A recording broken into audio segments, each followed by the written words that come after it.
Hello, everybody, and thanks for attending this webinar today. We're going to be talking about Revel reporting and how to use the data that's found in the reports at your fingertips in your management console on how to take your business to the next level. And we'll also talk about a really cool app that we have now that's available to owners and managers of our Revel businesses that will kind of put this reporting feature for some extent at your fingertips. And so I think it'll be a pretty interesting session this morning. So thanks for being here. I'm Becky Eigenman. I'm a corporate trainer here with Revel Systems, and I have my colleague Matt Liano with me. He's a product trainer and instructional designer. So the two of us are going to take you through this information today. If you have any questions as we go, you'll notice in the upper right-hand corner of your screen, you're going to see a little orange arrow that's part of your GoToWebinar interface here. If you click on that orange arrow, it will slide out and you'll see a chat feature there as well as a question feature.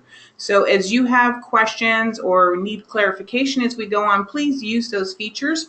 Matt will be monitoring that. He'll be answering back to you personally. And if your question is something that really applies to everybody, we're going to be stopping at various intervals and making sure we get all of those answered so everyone can hear the questions and the answers. So one thing I want to call your attention to under resources is our support page. So in one location, we try to store all the updated information about new things that you should know or how to do certain functions in Revel on our support.revelsystems.com page. We like to call your attention to the lower right-hand corner where there's a section called training videos. And the training videos are really short little videos that will walk you through how to perform a certain function either on the point of sale itself or in the management console. So for instance, if you need to change an employee's schedule, or you want to add a new product, or you want to make a change to a current product, you can find videos on that right in that training video section. They're very short. We don't want you to sit through a 20-minute video to get a 20-second answer. So these will be a really good use of your time. So please check that out. Our agenda today is, let's talk about using data to make sound decisions, right? And the fact that you're busy running your place makes it difficult maybe for you to constantly be monitoring these things. So I want to show you some shortcuts on how your reports can show you specific data that you can act on right away. And then we'll go through some of the main reports that many of our business owners access on a regular basis and talk to you about reading those. What are they telling you? How can you glean that data that you need from that so you can make better decisions? And then we're going to take a closer look at data in a mobile format using the Insights app by Revel.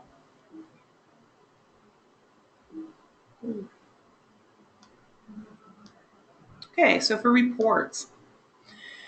So reports we're going to cover have to do with employee profit, your labor costs and how it's expended, your mix of products and information regarding those, hourly sales, discounts and payments, what discounts are you giving, gift cards, how that can tell you good information, and your reward card programs as well.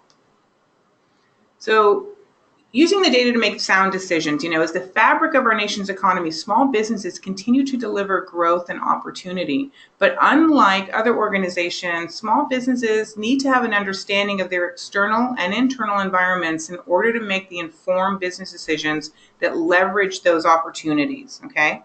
So think about this. Can you answer these questions about your business today? What were your sales last week compared to what they should have been? What were the total discounts that were given last week and why were they given? What's your projected cost, actual cost, and gross profits from each item that you sell? How do you calculate shrink percentage? What percentage of your business comes from repeat customers? How do you know if your employees are stealing from your cash drawer? Who's your top employee by profit per hour or sales by hour? So these are questions that you can actually get answered through your reports and looking at the data that's contained in them. So how a little competition amongst employees can directly benefit your bottom line as part of your employee profit report. So this report will answer questions as, who is my most profitable employee per hour? Who are my least profitable employees, right? So think about it. And does every employee actually generate profit? If I'm a small restaurant, I wouldn't expect my line cooks to be generating any profit for me because they're not ringing anything up. But I would definitely expect my servers and my host or hostess to be generating some profit for me. So your employee profit report, this report's going to show you which employees are making you money and which ones are costing you money, right? So I just said not all positions are revenue generating, right?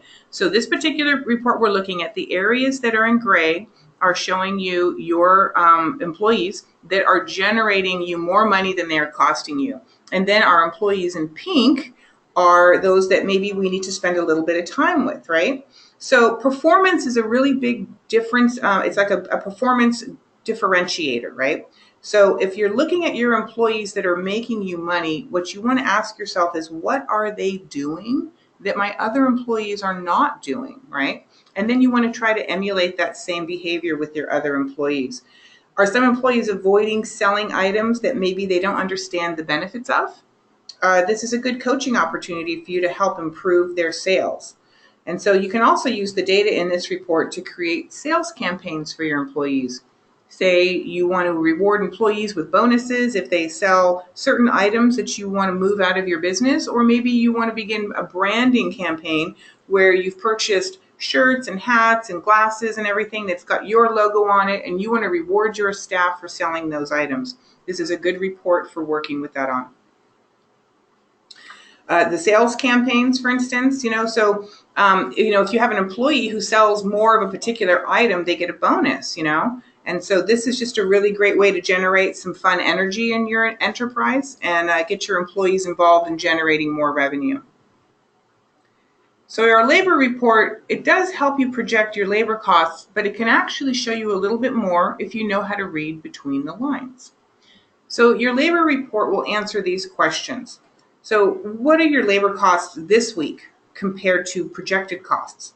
And then ask yourself, why the difference? Did something come up that was unanticipated, like people were out sick, so I had to bring higher paid people in? Or perhaps it's something where you may need to move some people around into different positions. How many labor dollars do I spend per every sales dollar I earn? What are my sales per man hour? So regularly checking your labor report will help you maintain control of your labor costs. One thing I know that our sales people encourage their clients to do is to pull up that labor report about 2 o'clock, have your manager pull it up around 2 p.m., maybe again at 6 p.m. And if you're finding that you're running into the red with your labor costs at those times, you need to consider possibly sending someone home for the day. Perhaps by accident you've overstaffed, or you haven't brought in the kind of revenue that you expected that day. So accessing your reports will allow you to make decisions on the fly that will help protect your bottom line. So the actual report will display your labor costs. It's going to compare the amount of sales per hour versus the average hourly rate that you're paying your employees. It can provide you insight as to when profits are maximized. What times of day are you really bringing in the most? If a row is highlighted red, the actual hours worked are higher than the projected hours. So are you spending about what you expected? Is it too much? Is it a staffing issue? Are too many people working overtime? Is the sales volume what you expect during certain times of the day? Are you adjusting for these fluctuations, right? Are your labor costs on par with your projections? One of the things that we're very well aware of is, in order to be successful in small business particularly, you have to have a very, very good handle on your labor costs. And this labor report can help you do that. So here's kind of what it looks like. So you'll see in the red areas, again, it's showing us those people that are working more hours than we had projected that they would need to work. So it's telling me that I might need to add more staff during the hours of 12 p.m. and 4 p.m. because I'm having people having to stay longer than they should. It will show me my average hourly rate that I'm paying people, the projected hours that I've scheduled, the actual hours they've worked, how many transactions have we taken in during that time period. So what I'm looking at here is an hourly view. What wages total we're paying in that time, what sales we've brought in, our sales per hour, what quantity have we sold, what quantity have we sold per hour, and then it will give us our projected labor costs and our actual labor costs. And this is where you need to take a look and see, are we staffing appropriately for what our goals are? You have many choices on filtering the data in this report and others. So in your labor report, for instance, you can filter the data based on types of orders, such as orders that are still open, maybe unpaid orders, irregular orders where there's some kind of weird thing with it, or web orders even. You can include taxes or not. You can see if you want to include discounts in that report as well, and you can include any service fees that you've assessed, such as delivery fees or takeout fees. You can also sort it by time of day, which I think is probably one of the most beneficial filters in this report. And by that, I mean, I can look and see, show me my breakfast versus lunch or dinner. Or if I'm a retailer, show me my first half of the day versus my second half of the day. Where am I generating the most revenue, and am I adequately staffed where I still have good margins, right? So this report, keep in mind, is only going to track the labor costs of your employees who are attached to sales. So it's going to weed out your folks that are not actually generating revenue for you, again, to help you focus on what's important. A product mix report is probably indeed the most popular one, probably because it's pretty, but it really shows you your top selling and your most profitable items, and it gives you a whole bunch of other information with that. So this report will help you answer questions like, what is my profit and loss each week? How can I track sales contests between employees? Using your product mix report, in addition to your employee profit report, can give you a really good view of that. What's my projected cost, actual cost, and gross profit per item I sell? If you don't already know that, your product mix report can show you that today. So this particular view, I've sorted by a product class called lunch. So we're just kind of looking at lunch. You'll see this right here, lunch, right? So you have some sort features here. And so maybe my goal is I'm trying to increase sales through walk-in traffic, right? So the only way this report is beneficial to you is that you need to have the cost of your goods sold in Revel along with the price. That's how we measure that margin on. So as long as you're using this for inventory, you're checking things in as received at the cost you received them, and then you have a record of what you've sold, it's going to be generating this information that you need. So the main thing it shows you here on the left, my top 10 profit by product. I only have 3 products, it looks like, in this view. So those are my top 10 by profit. And then on the right, I've got my top 10 quantity sold, right? So think about this. Over on my right, my quantity sold, this is what people come in to buy. This is why they come and see me, right? They love my roast beef and cheddar. They love my garden fresh salad, it looks like, right? So if I want to generate more revenue, I will consider adding combos on these main items that people are already coming in to buy, to incentivize them to spend a little more, get a side salad and a medium-sized Coke for just $3 more or something like that. And so these are things where people are already coming in for it. Maximize their choice of coming in by offering to incentivize their purchase. You want to leverage these profitable products, right? So I talked a little bit about the combos, right? So if they're coming in for your famous hot pastrami sandwich, what are some other things that you can entice them to purchase while they're there? For retail, you want to look at product placement. Those jeans that are selling really strong really need a front window placement to catch that eye of your buyers going by, to increase that walk-in traffic. Or offer discounts on additional items if they purchase one of your high profit items. So maybe I'm going to give a $1 for a 2-liter bottle of soda when you purchase my best-selling pizza. So I can also look at this report by employee. So I would look at which employees are selling what.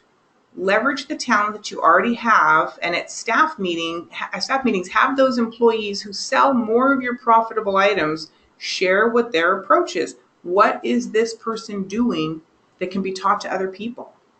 Look at other products that are not near the top on your sales or your profit. Do you really still have room for them on your menu? If you've got an item that's been sitting on your menu for a couple of years, but maybe it only gets sold a couple times a month, is that really worth the limited valuable real estate that you have on your menu and your valuable stock and storage areas for those items that you need to carry in order to have the item available? There's more details that you can include in this report, so it's a really robust report, okay? So we can sort by different preferences, by product class, which is kind of just a umbrella that you use to sort items by. You can sort it by products. You can also say, show me my additional fields like modifiers or categories or product descriptions, even SKUs or barcodes, so that you can kind of slice and dice the information. You can sort by sales. Like, for instance, you could click on show me the percent of total sales, and that will show that next to your products. That's how you can tell the margins on the individual products I was talking about earlier. We can also say, show us any discounts if we have discount columns here for item or orders. And I can look at taxes, as well as I can look at my cost of goods sold and look at my gross margin. So it does give me a great deal of information that I can look at and get an idea, how can I maximize what's working, and then how can I change what's not working.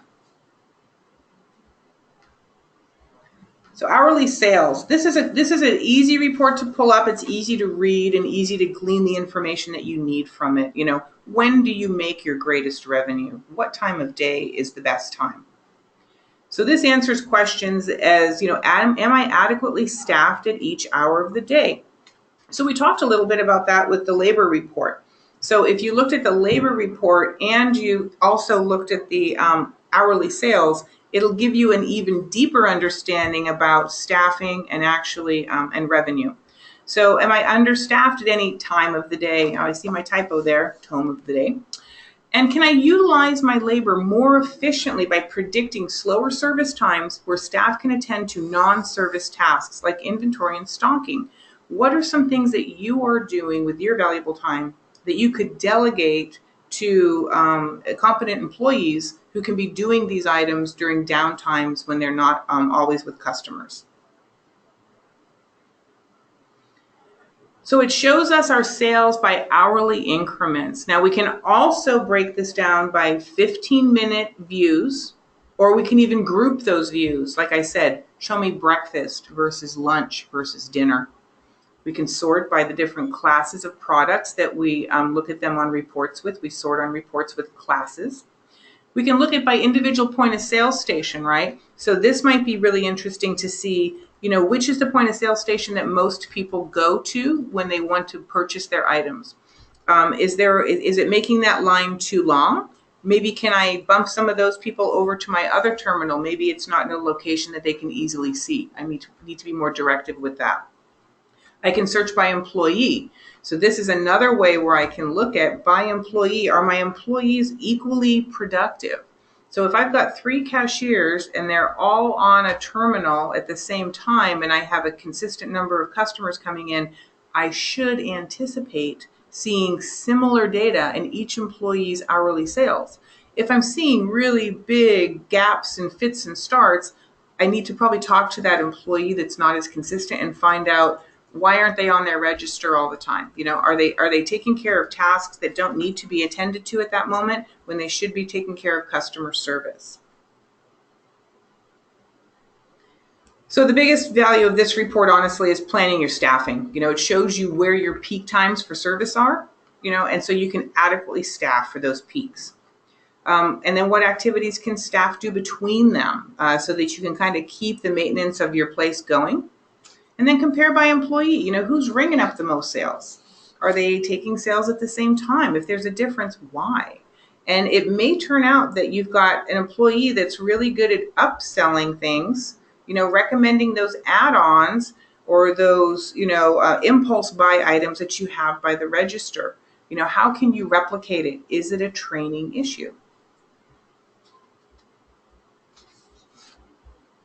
So discounts and payments. Are your discounts being managed properly? This is something that every business owner worries about, you know. For those employees that I've granted the permission to applying discounts to, are they using that permission responsibly? So these answer questions such as, what were the total discounts that were given last week and why were they given? What is my overall loss from comps, voids, and refunds? These are actual, these are actual issues for business owners. You know, when you're having to issue a refund, that's revenue that you no longer have. Was the ad that I ran on Groupon successful? And you can look at that through this report. So this report shows information on voids. So what's been voided, by whom, when, what reason do they give for that void? And you can preset reasons in Revel. So they have to select one of the reasons that you've listed, or they can enter a free form reason in. It will also show you what the type of the discount was that taxed, and who the employee was that gave that discount. You can look at comps the same way, discounts based on items alone or orders in its entirety, exchange discounts, and even coupons. And you can sort these by status of your order. Is it open, unpaid, or irregular, or closed? By employee and by date range. So you could actually pull up discounts that were given based on employee and take a good look at that. Do you have someone who you've given discount permission to that may be using it a little too liberally? These are actual dollars that aren't coming into you. So you might want to take another look at that. So review it regularly. Ensure that the manual discounts, voids, and comps look legitimate and are not excessive. Especially compare by employee. Is there one or two employees who are associated with the majority of these comps, voids, or manual discounts? And does that make sense for their role and the hours that they work for you?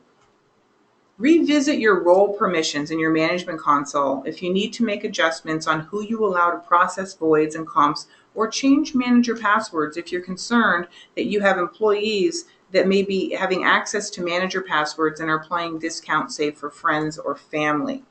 You know, I mean, these things could be a simple training opportunity, or it could be a come to Jesus conversation with your employee about what's really going on.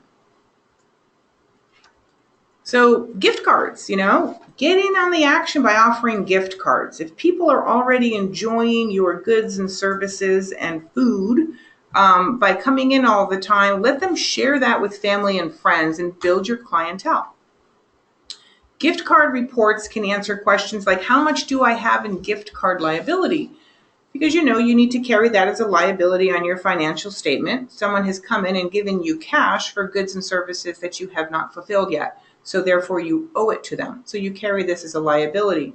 You want to keep an eye on this to make sure that you're aware what your outstanding liability is.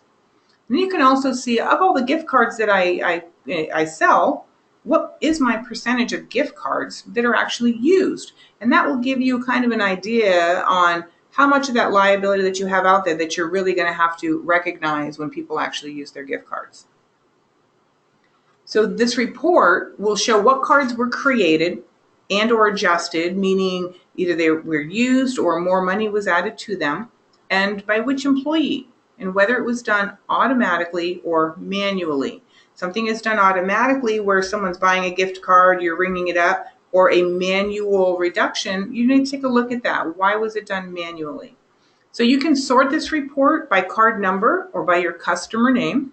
You can get a full view log too. So it'll have the name, what the amount on the card is, the employee who developed that gift card or sold it and created it, and then the action type. So this is where you can tell whether it was an amount that was adjusted, whether the card was created, okay?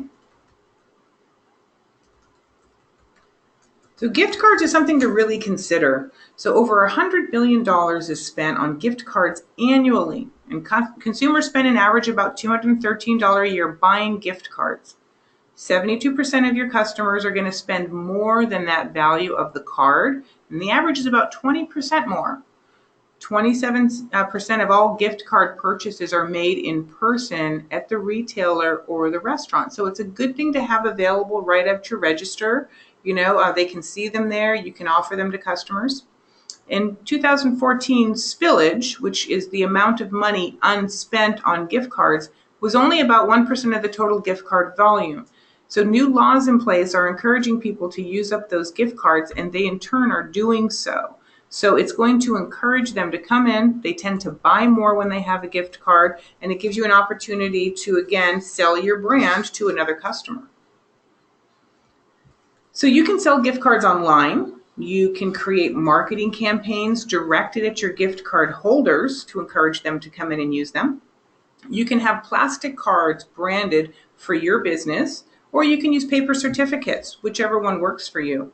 And you can add value to cards and manage them through the report so that someone can go ahead and continue to reuse that gift card so you're not creating waste.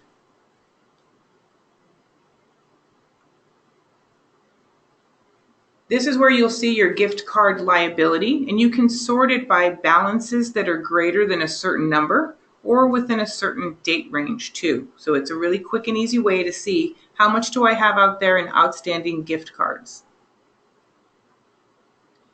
Loyalty programs.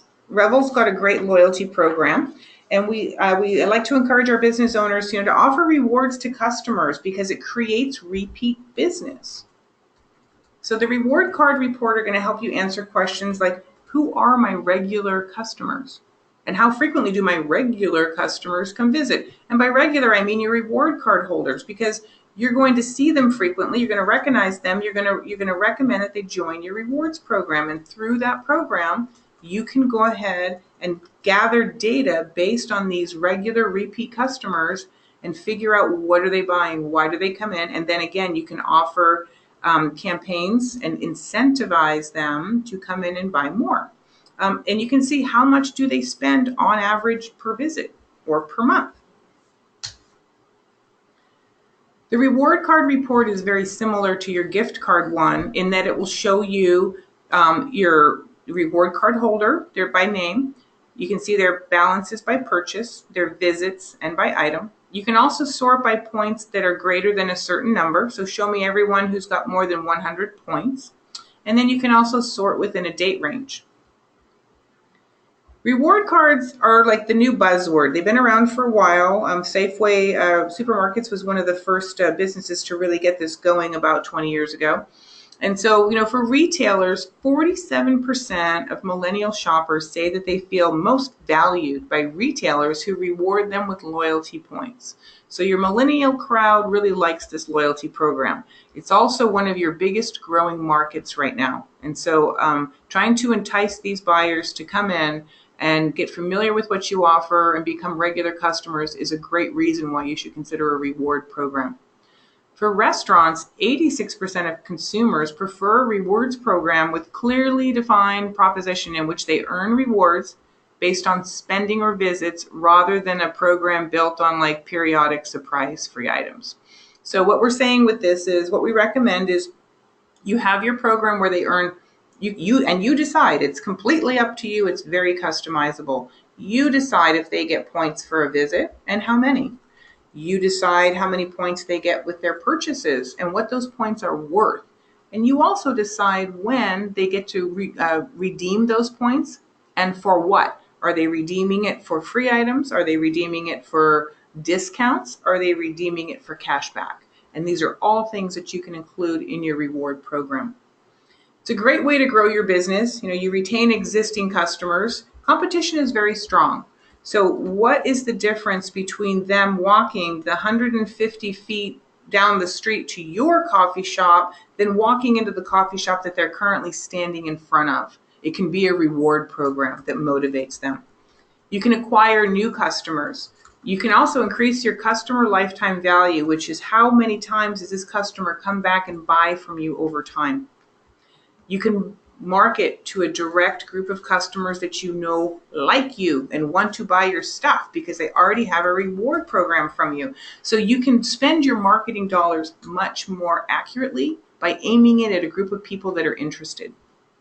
You can build relationships with your customers. With a reward program, they come in over and over again. It gives you more opportunities for FaceTime with them and to build that loyalty.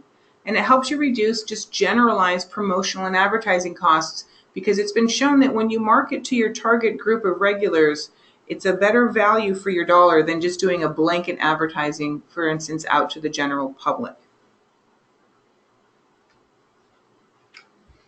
So at this point, I'd like to pause and see. I know Matt's been answering questions over here as they've been coming in, and we appreciate the questions coming in. I'm just going to pause real quick to see if there's any questions that maybe were very general that might apply to everybody and not necessarily very specific to an individual's business. Yeah, this is a good one here by Dan Meyer asking, does the gift card report only show Revel gift card information? And the answer to that is yes. Only Revel's internal gift card program is viewable in that report. Third-party integrations like Mercury or Synergy are not reported in that report? Great question. So at Revel, we're always here trying to think of what ways can we continue to build our functionality to help you as a business owner run your business more efficiently, have much better insight into what's going on, and give you more personal time, okay? And so one of the best things that we've come up with that I'm really excited about is our Insights app, which is actually selling like hotcakes. Sorry for the pun, but it's really true. So what is Insights by Revel? So it's an app for managers and owners designed to offer key insights about business performance based on live activity from the Revel iPad point of sale. And so what I like to describe this is, it is basically your business in your pocket. So for a business owner, it's really difficult for you to leave your establishment. I have a lot of friends that are business owners. I've been a business owner myself, and it always seems that the minute you leave, something goes wrong, right? So what's nice with this Revel app, you have at your fingertips reporting with chart-based and visual data tables that extract key insights to make informed decisions, right? So here you can see what your sales are, okay, while you're out of your business, right? Total sales, total transactions. You can look at voids, comps, exchanges, what your average check is, what is your current net sale. So this is all in real time. So, it allows you to actually create employee shifts. You can analyze sales and labor trends, observe payment activity of all transactions processed at your establishment. So it compares current graphical data to past trends using time period based filters. So, okay, that's great. I'm pulling up my labor report on my store this morning at 10:30 on a Friday, and I want to compare where I'm at right now to a week prior, or 4 weeks prior, or a year prior. Now, most reports have got two views as seen in the images. So the data view is on the left here, and the graph view is on the right. So no matter where you are, you can see things such as net sales, payments, products, labor, employees. Each report has different filtering options. So on this particular one before us, you can see this image on the left, and its functionality allows you to filter the report by a trend, which is the increments of time there. Over the span of a day, a week, a month, a year, right? You can filter all by that. You can also filter by employees associated with the establishment, or even isolate a specific role with the establishment. Maybe you want to take a look at all of your servers at a moment, for instance, or cashiers. It has really nice interactive visual representations. It's really hard to watch on a smartphone screen fine detail, such as digits, percentages, things like that. So we offer this very interactive visual representations here. So you can view your product mix data to find your top sellers and the most profitable items using a variety of colorful graphs. So there's, if you take the product mix report as an example, which this is, it makes it much easier to digest the data. Easily digestible data makes decision making much, much easier because you can see it visually very, very quickly. What I think is really cool too is if you've got multiple locations, as demonstrated here, you can jump in and out of each location and take a look at that real-time data. It will even notify you, if you set it to do that, if you have got employees that are late. So perhaps your shop is supposed to be open by 9 and your folks are supposed to be logging in by 8:30 to get everything ready. It will notify you if someone hasn't logged in by 8:30, or even earlier than that if you want, or later than that. It'll send you a notification. Same thing if you have employees that are running into overtime. So instead of you having to stop and pull up the labor report, it can tap you and say, hey, this person hasn't clocked out yet, and they're going to move into overtime at this point. Is that something you want, or is it time to make sure this employee goes home? It might create an opportunity for you to reach out to your store, check with your manager. Hey, what's going on? Why are we overrunning our labor costs today against our projections? So it's just a really neat, handy tool that can help you have the confidence to take the operations of your business with you when you're out and about trying to accomplish other things, like continuing to grow your business. So you don't have to log in and log out to view your various establishments. Navigation within the app is truly easy. So what you see on my screen right now is just how easy it is to switch between establishments. We just would hop from Round Table Pizza 1, say to Round Table Pizza 4, and then all of that data will come up. Here's how employee shifts will look. So you can quickly see which employees are working or scheduled and text or call them updates about their shift. Very helpful if someone, for instance, calls in sick and you need to reach out to someone else. One huge benefit of Insights by Revel is the ability to keep tabs on these employees. So you can see who's working and when, adjust shifts in case you need to schedule additional help, and all of this can be done through your app. You don't need to be in front of your computer. Each employee profile is available to you in the app, so texting or calling won't require you to access multiple apps just to get one thing done. So right here on the right here, we're seeing an example of how you can actually text a cashier some information directly from the app. So what if you get hit with a big rush or you have a really slow day? You can change up shifts and notify employees on the fly. And so this is an example of how in the simplest terms, you can go ahead and just make those changes. So that's what this app is designed to do. It's there to help you manage your business on the fly as you're out and about getting other things done, or you're at a different location than the one you need information on. And you can stay notified. This is the option where you can get in-app alerts if an employee is working late or overtime or has missed their shift. You can solve the issue at hand by canceling that employee's shift directly from the app and then rescheduling another one. So the notification truly takes this app above and beyond. Like, you can feel like you're there without really being there, so you're not missing a beat. So of course, everyone asks when and how much. So it's already available. It's been available since the end of 2016. And the cost is only $9 per month per device license. So if we've got an owner and two managers here for each of these smartphones, I'm going to need one license. So that would be 9 times the 3 cell phones there per month. So it just, you can expand and contract however many you need during any time. It's a month-to-month thing, so that there's no contract or anything that you need to be stuck to, so to speak. So check it out. If you're interested, you definitely want to reach out to your sales folks. You can also send an email to us too. We can connect you with your sales folks as well. One thing I did want to tack on to the Insights app license is if you happen to lose your device or it breaks and you get a new phone, you do have to reach out to your sales rep to get a new key, because the key is unique to each device. So just something to keep in mind. If you happen to get a new phone and you try to use Insights, you realize you can't, it's because you need a new key. So just reach out to your sales rep for that. Oh, that's a great point, Matt. Thank you very much. Thanks. We don't have any questions anymore, but thanks to those of you who are sending them in as Becky was presenting here. If you do come up with anything after we close the webinar, as always, email us at training@revelsystems.com. And if we can answer your question or it is more sales related, we can point you in the right direction. Excellent. Thank you very much, and Revel up, everybody.